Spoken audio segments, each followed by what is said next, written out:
So the first thing that came to my mind when I really realized this and read it and saw people saying it in the literature was, well, that is just not fair. Because if I'm doing a conscientious job monitoring and taking people in, I want to catch every single baby that's going to have a problem and never have to deal with a baby who comes out and surprises me by needing resuscitation and not doing well and possibly dying in the hospital.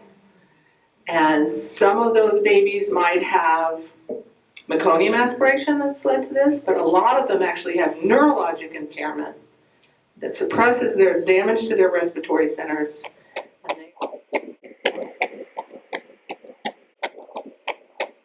We used to believe that cerebral palsy was happening during labor from oxygen deprivation, and that it was all the fault of mismanagement, blah, blah, blah.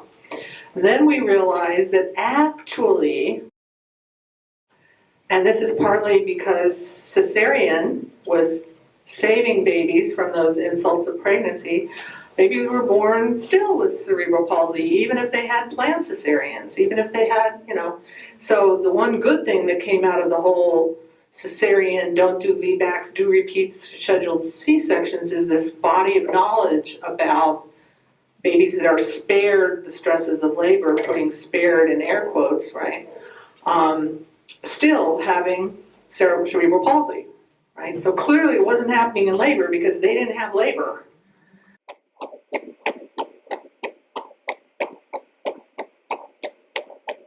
And so if you've had an experience where you go in the hospital for lates and they seem to be all yawny yawnster, it's because of this.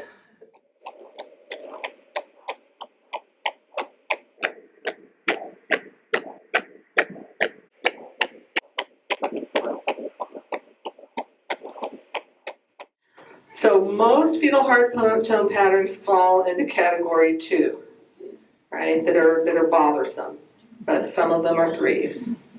And most of what we see are category 1, perfectly healthy babies doing perfectly healthy baby things. But most of the scary ones are going to be category 2.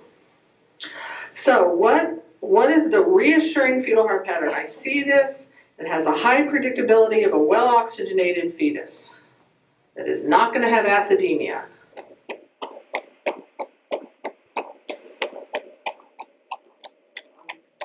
So it's not to say that category 3 is the only time you transport at all. You're definitely going to transport for some of the others. But what you're going to get when you get there is not going to be what it used to be.